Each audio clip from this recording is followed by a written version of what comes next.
J'étais un déchet. Mais quelle année 1966? Oh non, non, non, non. Je n'ai pas toujours été un monstre. Je suis avant tout un homme. Comme vous. Je suis tombé amoureux, j'ai aimé, je me suis marié et j'ai même divorcé. Mon divorce m'a coûté très cher. J'étais sans argent et sans abri, mais j'ai toujours essayé de me refaire. J'étais toujours accompagné de mes vieux amis, une bouteille et de quoi planer un petit peu. Je cherchais quand même du travail. Refaire ma vie, c'était ma priorité. Oh, que j'en ai vu de beaux endroits. Des asiles ou des foyers pour mecs comme moi. Tout aurait pu être si différent. Si le destin ne s'était pas acharné contre moi. J'aurais pu devenir un marin. Mais une erreur sur un bateau a brisé ce rêve de vie stable.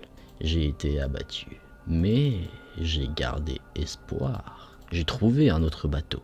J'ai voulu fêter ça. J'allais enfin sortir de ce monde si sombre, de ma pauvreté. J'ai reçu un peu d'argent et je suis allé dans un bar. Il y avait ces 3 gars, des marins selon leurs vêtements, qui festoyaient. J'ai décidé de me joindre à eux.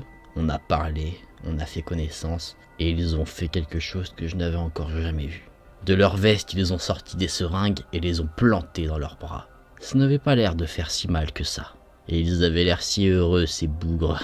Ils m'ont proposé de me joindre à leur bonheur. Et que fait un homme comme moi au fond du gouffre? Il accepte. Après ça, vient le trou noir. De ce qu'on m'a dit, j'ai erré pendant longtemps cette nuit-là. Très longtemps. Peut-être un peu trop longtemps. J'ai vu une lumière et comme une mouche, je me suis dirigé vers elle.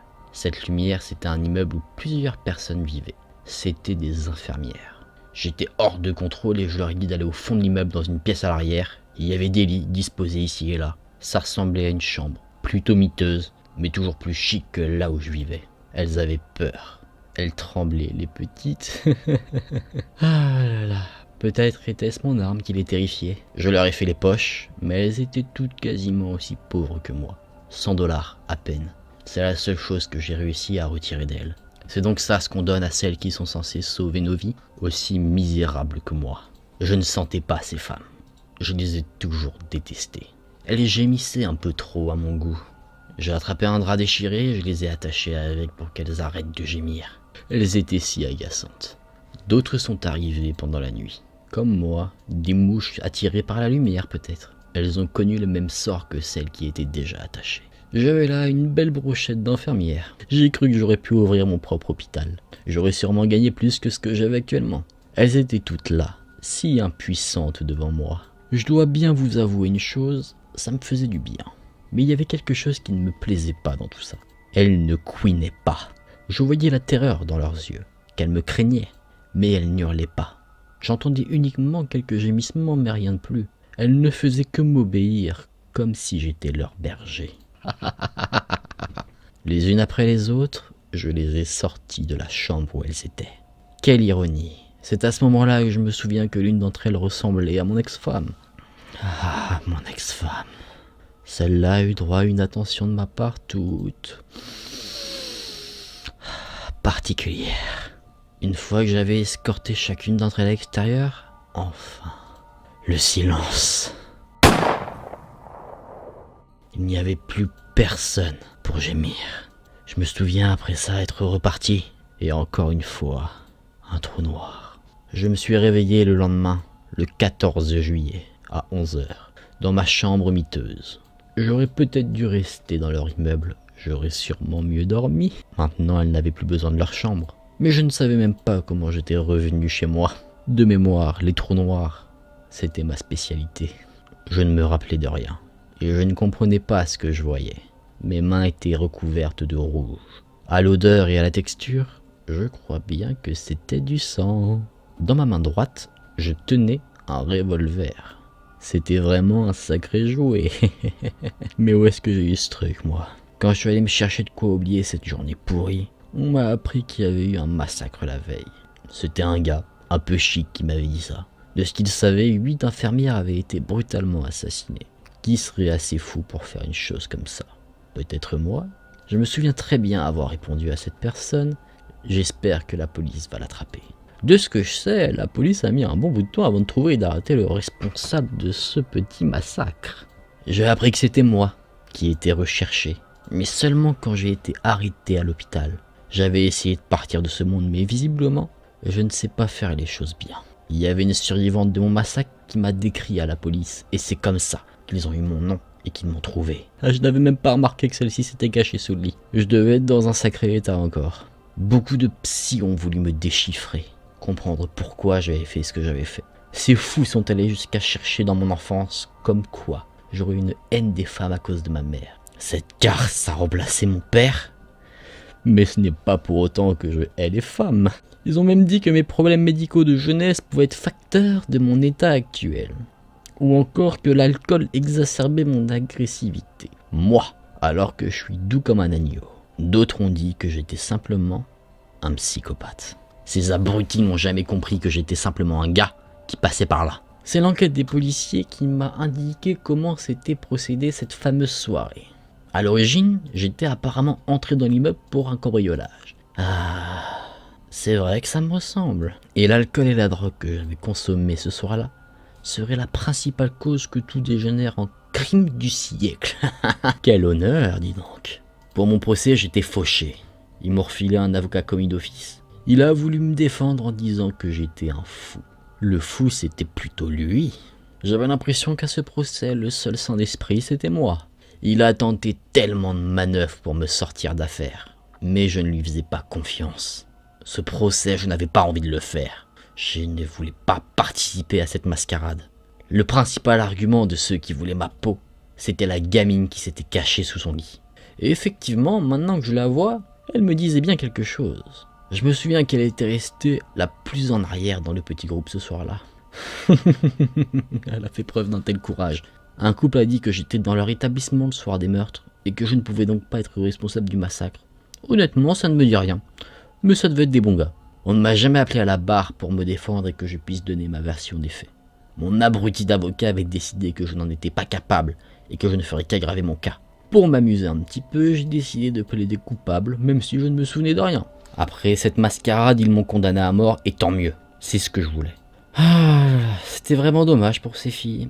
Ça devait être des filles bien. C'était simplement pas leur nuit. Et là, encore sur ma peau, un coup du destin. La Cour suprême ou quelque chose comme ça a décidé de suspendre toutes les condamnations à mort. Visiblement, ma vie est vraiment pourrie jusqu'à l'os. Ils m'ont refilé une peine de prison, ou plusieurs si j'ai bien compris. Une pour chaque meurtre que j'avais commis. J'ai reçu au total 8 peines, allant de 50 à 150 ans. Et dis donc, j'avais jamais eu autant de cadeaux pour mon anniversaire. Apparemment, c'est la peine la plus lourde qui a été donnée aux États-Unis. Je me considérais un petit peu comme une star. Vous entendiez celui qui a fait le crime du siècle, et j'ai eu la plus grande peine de prison. Qui peut en dire autant? Mais être une star morte, est-ce que ça vous apporte vraiment quelque chose? J'ai tenté de demander une libération anticipée. Sur un malentendu, ça aurait pu passer, mais les familles des infirmières s'y sont opposées. C'est sûrement normal. Après tout, j'ai ôté la vie de leur progéniture. Peut-être que ces familles leur auraient accordé moins d'importance si je leur avais dit comment ces filles s'étaient laissées faire. C'est comme si elles voulaient que je leur fasse ce que je leur ai fait. Mais bon, tant pis. La seule chose que je regrette, c'est que je me suis découvert un certain intérêt pour la peinture. Le gardien me disait que j'avais un certain talent. Mais mon cœur a décidé de me lâcher. Je ne pouvais vraiment faire confiance à personne. Et ça, c'était en 1991. Oh, mais j'y pense. Je vous prie de bien vouloir m'excuser. Je ne me suis même pas présenté. Peut-être connaissez-vous déjà mon nom? Je m'appelle Richard Speck. Et ce soir, je m'inviterai dans vos cauchemars les plus sombres pour égayer ma journée.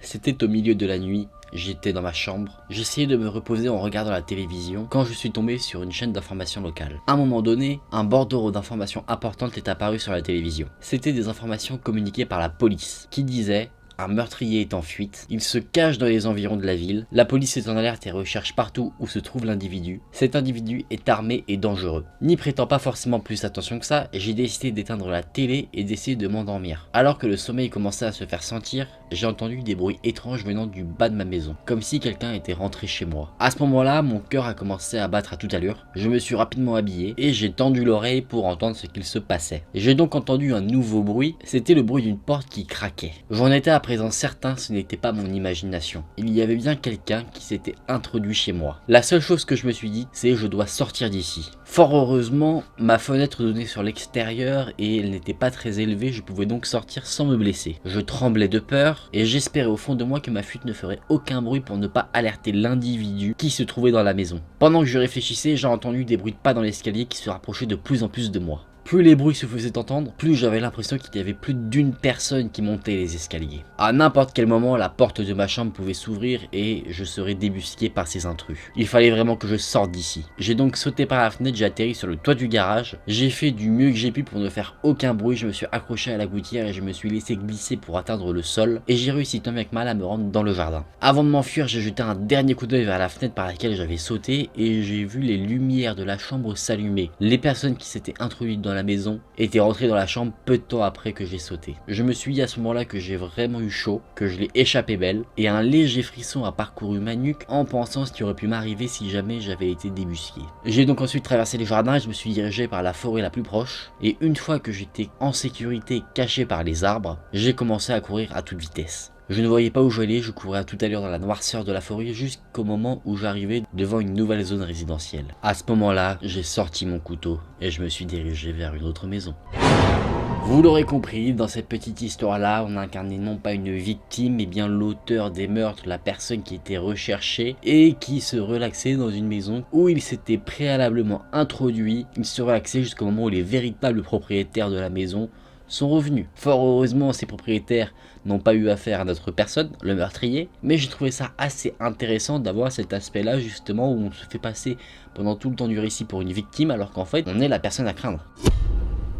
Un été, une fille a emménagé dans la maison qui avoisine la mienne. Elle vivait avec sa mère et elle semblait très pauvre. Le père avait abandonné sa famille des années auparavant, du coup cette famille était nouvelle en ville, donc pour la fille c'était difficile d'appréhender tout ça. Cette fille et moi, on vient de milieux totalement différents, néanmoins, on a pu devenir amis parce qu'on côtoyait le même type de personnes. On n'était pas des amis très proches, mais j'ai eu l'occasion d'aller chez elle et de parler avec elle à quelques occasions. Je me suis senti totalement perturbé quand j'ai plongé mes yeux dans son regard, et j'ai tout de suite su que ce serait la fille parfaite pour moi. Malheureusement, j'ai l'impression que ses sentiments n'étaient pas réciproques. Cette fille était attirée plutôt par des garçons qui étaient confiants, populaires, tout l'inverse de ma personne. Je me suis dit que peut-être à un moment donné, elle se lasserait de ce type de garçon, donc je prendrais mon mal en patience et que peut-être à un moment donné, je lui plairais. Elle avait très peu d'amis à qui se confier à n'importe quel moment et étant son voisin, j'ai eu la chance qu'elle me choisisse comme confident. La plupart du temps, elle me parlait des difficultés de sa vie, me disant que sa mère la battait, comment les filles de sa classe avaient décidé de la harceler, notamment suite à un incident avec un garçon très populaire de l'école sur qui elle était en crush. Et pendant qu'elle me racontait tous ses problèmes, moi je m'asseyais uniquement près d'elle à écouter ce qu'elle me disait. Un jour, cette fille a arrêté de venir à l'école. De ce que j'en sais, son absence vient du fait qu'elle était harcelée et qu'elle n'en pouvait plus. Les raisons de ce nouvel harcèlement seraient qu'une fille populaire de l'école a découvert qu'elle avait un crush sur son petit ami.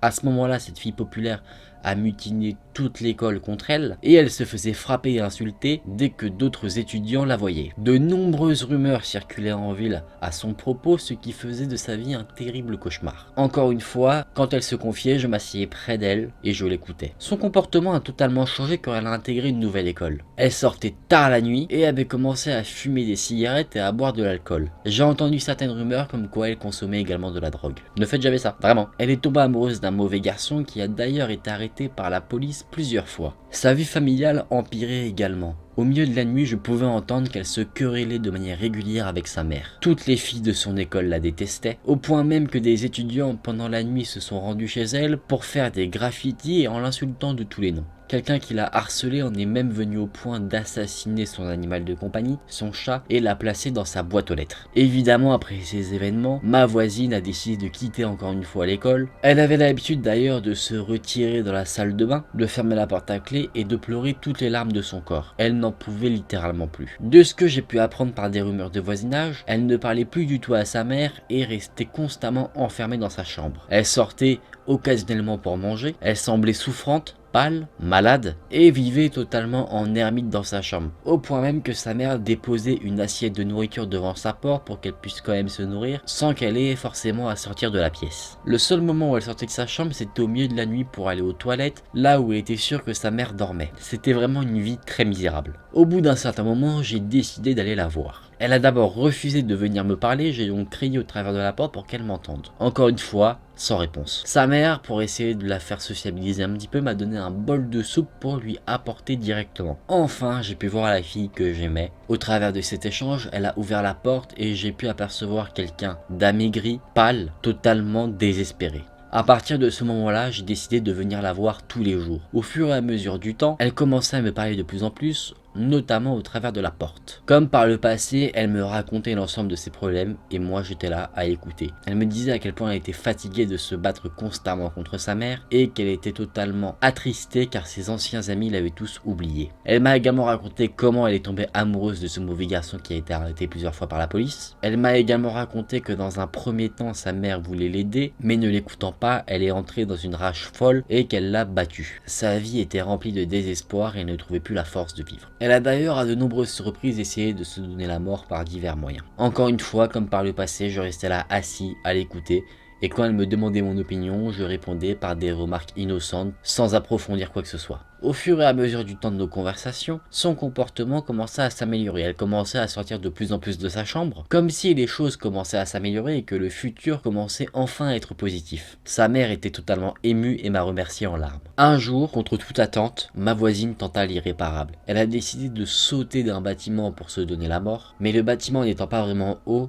son action n'a pas été un succès. Gravement blessée, le docteur a dit qu'elle devrait passer le reste de sa vie en fauteuil roulant. Après être sortie de l'hôpital, je suis allé la voir. Elle était dans son lit, sans pouvoir bouger. Elle s'est excusée auprès de moi, en pleurant. Elle espérait ne pas survivre à cette chute, et elle me disait qu'elle était désolée de tous ces troubles qu'elle m'avait causés. J'ai essayé de la rassurer, de faire cesser ses larmes. Gêné, j'ai ensuite pris la décision de l'embrasser. Elle était tellement en larmes que l'ensemble de son corps tremblait. Elle ne pouvait pas elle-même essuyer ses propres larmes. Pendant que je la tenais dans mes bras, je lui ai demandé de m'épouser. Elle m'a répondu « Es-tu sérieux? Vraiment ?» Moi, elle ne pensait pas que quelqu'un voudrait d'elle, avec tout ce qu'il s'est passé dans sa vie. J'ai dû lui proposer plusieurs fois avant qu'elle ne croie réellement à ma proposition. Je le voulais vraiment. Elle pleurait de nouveau et je l'ai rassurée en disant que je voulais vraiment me marier avec elle et que je l'aimais depuis toujours. C'était la fille parfaite pour moi. Elle l'a toujours été. Même quand elle m'a ignoré et qu'elle n'était pas amoureuse de moi, même quand elle est sortie avec un mauvais garçon, même quand j'ai dû écouter tous ses problèmes stupides, même quand elle est devenue totalement méconnaissable et qu'elle se cachait dans sa chambre, même quand j'ai dit à la fille populaire de l'école qu'elle avait un crush sur son petit copain, même quand j'ai lancé des rumeurs sur elle à toute l'école, même quand j'ai fait des graffitis sur sa maison, même quand j'ai tué son chat et que je l'ai mis dans sa boîte aux lettres, même maintenant quand elle est gît sur son lit, faible et incapable de bouger, même maintenant je l'aime toujours. Vous voyez ?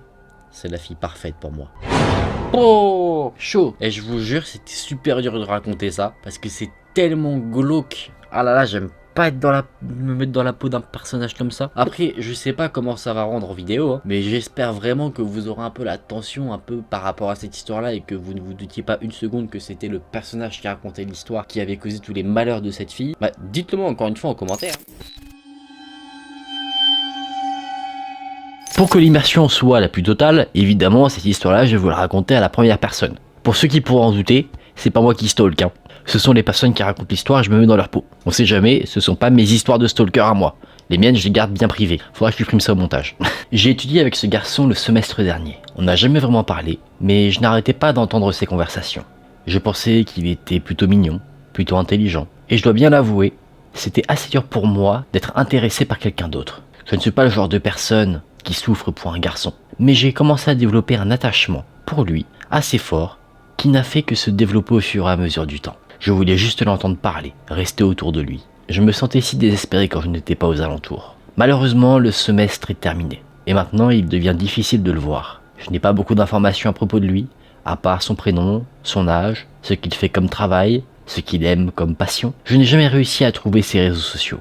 Donc à chaque fois, je suis assez heureuse quand je le vois dans les couloirs ou quelque chose comme ça. La semaine dernière, je l'ai vu sortir de sa classe. Ça faisait un moment que je ne l'avais pas vu. Donc j'étais assez excité. J'ai commencé à le suivre dans les couloirs, puis dans la rue. Je l'ai perdu à un moment donné. Donc je ne l'ai pas suivi pendant tout le trajet. Mais après cela, je me sentais assez coupable. Je veux dire, je ne me sentais pas coupable de l'avoir suivi. Je me sentais coupable de ne pas me sentir coupable de l'avoir suivi. Parce que, en le suivant, je me sentais si heureuse. Est-ce que ça a du sens? Je ne sais pas. Mais aujourd'hui, je l'ai suivi de nouveau. J'ai vu que ses camarades de classe étaient à un arrêt de bus. Donc, je me suis dit qu'il avait fini ses cours. Je me suis précipité dans son bus. Et je me suis tenu là, à l'intérieur, à le regarder. Je devais avoir un air si creepy. En tout cas, moi, à sa place, j'aurais eu assez peur de voir que quelqu'un faisait ça, avec moi. Mais je ne pouvais pas m'arrêter. J'avais l'impression d'être la personne la plus étrange de la planète. Mais je ne pouvais pas m'arrêter, parce que c'était devenu si difficile de le voir. Le voir toutes les semaines, ça me manquait. Je pense que tout ça a à voir avec ma dépression, parce que je me sentais si seul. Aujourd'hui, j'ai arrêté de le suivre, mais je continue de suivre d'autres personnes, dans la rue, comme ça, et je ne sais pas comment m'arrêter. Première histoire, qu'en pensez-vous? C'est flippant, d'un côté. D'un autre côté, on va dire que ça va parce que la personne n'a jamais essayé de rentrer en contact avec la personne qui est stalkée, mais d'un côté, tu te dis qu'il y a quelque chose qui va pas. La personne pourrait se sentir coupable, tu vois, stalker quelqu'un et après te dire « bon, j'ai abusé, il faut que j'arrête, etc. » Je me dis « bon, tu as une prise de conscience de la chose. » Là, la personne, elle sait que ce qu'elle fait est mal, mais elle veut quand même continuer, tu vois. Après, je suppose que tu peux pas faire grand-chose. On va dire la personne qui est stalkée ne peut pas faire grand-chose vis-à-vis de ça, parce que tu peux tout simplement dire que si jamais tu te fais choper, c'est une coïncidence. Mais quand tu vois la version de la personne qui raconte son histoire comme ça, du point de vue du stalker, bah tu te dis, bon, cette personne-là, c'est un peu chelou. C'est quoi la prochaine étape? On voit que la personne n'a pas réussi, par exemple, à trouver les réseaux sociaux de la personne stalkée.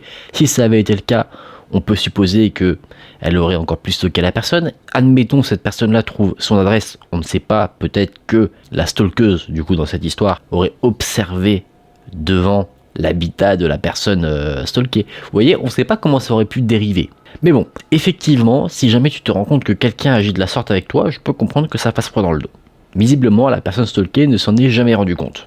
On passe à la seconde histoire. L'année dernière, j'étais meilleur ami avec cette fille. On va l'appeler B. On vivait à quelques pâtés de maison l'un de l'autre, donc on avait tendance à sortir ensemble assez régulièrement.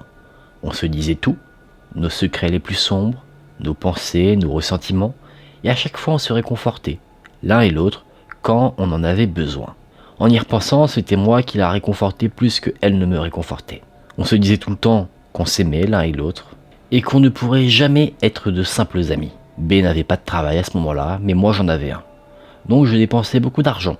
Pour elle, je lui ai acheté des affaires assez régulièrement. Au bout d'un moment, elle a eu une voiture, son propre travail, et elle a commencé à devenir de plus en plus distant. Elle commençait à m'ignorer. J'avais laissé pas mal d'affaires chez elle, et j'ai essayé de les récupérer pendant des mois. Aujourd'hui, j'ai abandonné cette idée. Mais à chaque fois que je lui en parlais, elle me disait tout le temps que je les avais déjà récupérés. Mais je sais que ce n'était pas le cas. C'est là que j'ai commencé à la détester. Je pensais qu'elle m'avait utilisé uniquement pour de l'argent, pour avoir quelqu'un à garder près d'elle, jusqu'à ce qu'elle ait été ennuyée de ma présence. Surtout au moment où je me suis installé encore plus près de chez elle. J'ai commencé à lui en vouloir, de plus en plus, probablement à partir du mois d'avril. J'ai bloqué B sur mon compte Facebook, mais il se trouve que j'avais un second compte, où là, je ne l'ai pas bloqué. Souvent, j'allais sur ce second compte pour voir ce qu'elle publiait. J'ai même créé quelque chose pour la maudire, avec un de ses morceaux de cheveux, un t-shirt qu'elle avait laissé chez moi. J'ai aussi ajouté dans cette malédiction mon propre sang. J'étais vraiment déterminé. Ma haine n'avait jamais été aussi grande. De plus, comme je fais des promenades assez fréquemment, j'ai commencé à développer une habitude. Assez tard dans la journée, quand il fait nuit, je passe toujours devant sa maison, au moins une fois par jour pour voir si je peux la croiser. J'espère d'un côté que nous rentrerons dans une dispute, que ce soit physique ou verbale, mais j'espère également d'un côté qu'elle s'excuse d'avoir été une si horrible amie. Une détermination est née en moi, la détermination de ruiner sa vie. Mais pas directement, plutôt d'une manière assez subtile. Par exemple, j'ai placé des clous rouillés sur son allée, juste devant son paillasson. Je jette des mégots de cigarettes sur sa pelouse. J'ai essayé de retourner nos amis communs contre elle. Il y a un endroit dans la ville qui est assez fréquenté pour de l'urbex. Les jeunes aiment bien y squatter. Je m'y suis donc aventuré et avec une bombe, j'ai décidé de peindre le numéro de sa mère pour qu'elle se fasse appeler par des inconnus. De temps en temps, quand je passais devant chez elle, je me coupais et je mettais du sang sur sa voiture ou sur sa boîte aux lettres. Récemment, j'ai décidé de prendre un peu plus de risques. J'ai commencé à aller dans la rue qui se trouvait derrière sa maison. On peut facilement avoir accès à son jardin et ainsi voir ce qu'il y a directement à l'intérieur de la maison. Je restais là pendant 10-15 minutes à observer la maison. D'un côté, j'appréciais le fait qu'elle ne sache pas que j'étais là, à observer ses moindres gestes. À l'époque, elle m'avait prêté un livre, que j'avais promis de lui rendre une fois que je l'aurais lu. Je n'en ai lu que le premier chapitre, et rongé par la haine, j'ai coupé 5 ou 6 pages, j'ai rayé la couverture avec un couteau, Je me suis assuré que le livre sente fortement la cigarette et je l'ai déposé dans sa boîte aux lettres. Un soir. Je sais que je devrais me rendre compte que ce que je fais est mal. Je devrais être préoccupé par mon comportement. Je pense que j'en parlerai à mon nouveau thérapeute. Mais honnêtement, je n'ai pas envie de m'arrêter. On monte d'un cran. Là, ça devient chaud. Là, je pense que dans ces circonstances-là, la personne qui subit ce stalker, parce que là, on rentre carrément, je pense, dans une catégorie qui est au-delà, c'est-à-dire la catégorie du harcèlement. Je pense que, du coup, la fameuse B peut aller voir la police pour dire que la personne qui raconte l'histoire, son histoire, eh bien, est en train de la harceler, qu'il pourrait avoir un comportement dangereux. On voit que la haine que la personne a vis-à-vis de B est réelle. On ne sait pas quelles sont ses intentions, à part lui pourrir la vie, mais on peut facilement supposer, en voyant son histoire, que, eh bien, potentiellement, vu qu'il veut rentrer, en plus de ça, il espère, dans une dispute verbale ou physique, il souhaite faire du mal à B. Et évidemment, peu importe le comportement que B a pu avoir, ça ne justifie pas le fait de vouloir lui faire du mal physiquement. Là, on peut se dire que le mec, si jamais il n'est pas pris en charge, qu'il n'est pas aidé à ce niveau-là, eh bien la prochaine étape, il pourrait potentiellement essayer d'agresser B et porter atteinte à sa vie. On va conclure avec ce dernier témoignage. Il m'a fallu des années pour que ça me frappe enfin. Chaque fois que j'ai le béguin pour quelqu'un, ça explose en moi. Bien sûr, c'est un crush typique que tout le monde a probablement connu, où on a des papillons dans le ventre, un peu de nervosité lorsque le fameux crush est autour de nous. Avec moi, il y a ça, mais il y a également beaucoup plus. Mes notes chutent. Les personnes sur lesquelles je crush sont constamment dans mon esprit. Quand je me réveille, c'est généralement la première chose à laquelle je pense. Je passe un temps fou à essayer de découvrir les réseaux sociaux de ces personnes. Je m'assure de voir chaque message qu'ils peuvent poster, chaque commentaire qu'ils peuvent laisser sous des publications d'amis, quels amis ils ont, chaque photo dans lesquelles ils se trouvent, pas uniquement celles qu'ils ont postées, mais également celles dans lesquelles ils sont identifiés. Je vérifie les réseaux sociaux 4 ou 5 fois par jour, je recherche leur nom sur Google, dans l'espoir de tomber sur de nouvelles informations que je n'avais pas déjà. Je cherche également où ils habitent, je compare la distance de leur adresse avec la mienne, mais je ne dépasse pas ce cap. Jamais je ne passe devant leur maison, ou quoi que ce soit. Je ne le fais pas parce que je trouve que c'est mal. Je ne veux simplement pas me faire avoir et que la personne sache à quel point je crush sur elle. Et à quel point quand je crush sur quelqu'un, je deviens obsédé. Je deviens même jaloux. Beaucoup. J'essaie de ne pas le montrer. Mais c'est horrible. À chaque fois, je me mets à détester leurs amis. Je regarde mes crushs de manière obsessionnelle. Et je veux constamment être autour d'eux. Le week-end, je deviens fou. Parce que je trouve que le temps passe lentement. Et que ça fait trop longtemps que je ne les ai pas vus. La manière dont j'aime quelqu'un est essentiellement déterminée par le temps que je passe avec lui. Moins je les vois, moins je les aime. Plus c'est long, plus mon amour dure. Par exemple, en CM2, il y avait un garçon que j'aimais bien. En 6e, ce même garçon, je suis devenu obsédé par lui. L'été est arrivé, je ne voyais plus dû à la période de vacances scolaires, et j'ai arrêté de l'aimer. Quand l'école a recommencé, mon amour est revenu à la surface. Au bout d'un moment, la vie a fait qu'on s'est éloigné pour de bon, et j'ai cessé de l'aimer également. J'ai eu un autre crush pendant 3 ans, qui est parti à la fin de ces 3 années et ça m'a réellement affecté. C'est là que je me suis rendu compte que je n'arrivais pas à contrôler mes émotions. J'ai souvent envie de pleurer. Je sais que c'est sérieux. Il y a tellement de fois des choses qui me retiennent d'aller encore plus loin. Et si je ne me souciais pas de ce que pensent mes crushs, ce qu'ils pensent de moi, je pense que je me présenterai plus souvent à eux et que je ferai des choses bien plus effrayantes que simplement observer de loin. Je pense réellement que je pourrais être capable d'aller devant chez eux, de regarder par la fenêtre, d'essayer de m'introduire dans leur maison, espérant les voir dans toutes les situations possibles. Je pense également que je serais capable d'importuner nombreux de ses amis pour avoir toutes les informations sur mes crushs du moment. À en juger de ce que j'ai dit jusqu'à présent, je suppose que la plupart d'entre vous supposeraient que je suis une personne violente, comme beaucoup de ces psychopathes dans les histoires de Reddit, comme des ex ou des admirateurs fous. Eh bien, je suis tout le contraire en fait. Personne que je connais ne m'associerait à de telles pensées. Je suis quelqu'un de pétillante, gentille, avec mes amis. Ils sont gentils avec moi. Je n'ai jamais eu d'interaction physique, notamment au cours de disputes, à moins que ce soit uniquement pour s'amuser. Personne n'a la moindre idée de ce qui obsède mes pensées. Je déteste la façon dont je m'attache tellement aux gens. J'aime quelqu'un depuis 6 mois et je me déteste pour cela. Je fais semblant de ne pas être obsédé tout le temps et je fais attention à ne pas parler à cette personne 24 heures sur 24 et 7 jours sur 7. Même si j'en ai très envie, parce que je ne veux pas que mes amis, ses amis et surtout mon crush connaissent mon secret. J'ai besoin de conseils suite à cette confession. J'ai l'impression que je deviens de plus en plus hors de contrôle. J'ai besoin d'aide pour gérer mes sentiments. En tout cas, si c'est possible. Je suis également assez surprise de pouvoir laisser tomber assez facilement, alors que je suis obsédé à un très haut niveau. Par exemple, un des crushs que j'avais au collège, quand il est parti, au début, ça m'a fait mal, j'étais choqué et triste, ça a duré une quinzaine de minutes et puis après, je m'en fichais, vraiment. Donc mon problème, c'est de savoir comment gérer mes sentiments quand j'aime quelqu'un. Garder à l'esprit qu'il ne s'agit qu'une description sommaire de mon problème. Je ressens beaucoup plus que ce que j'ai pu décrire jusqu'à présent.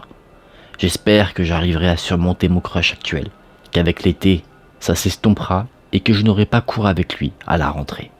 Car je suppose que si c'est le cas, je tomberai encore amoureuse de lui. J'ai rarement des crushs, mais quand j'en ai un, quelqu'un ferait mieux de faire très attention.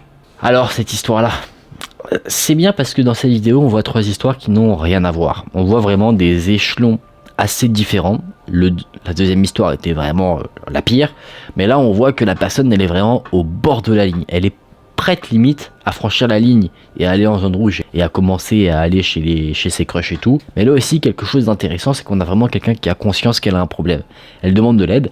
Je pense pas que ce sera sur Reddit qu'elle pourra la trouver. Je pense qu'il faut vraiment faire appel à un thérapeute parce que peut-être que, on va dire, tous ces problèmes liés au stalk, ils viennent d'un problème enfoui qui date de bien plus tôt et peut-être qu'en parler, ça va libérer un peu la personne vis-à-vis de ce problème.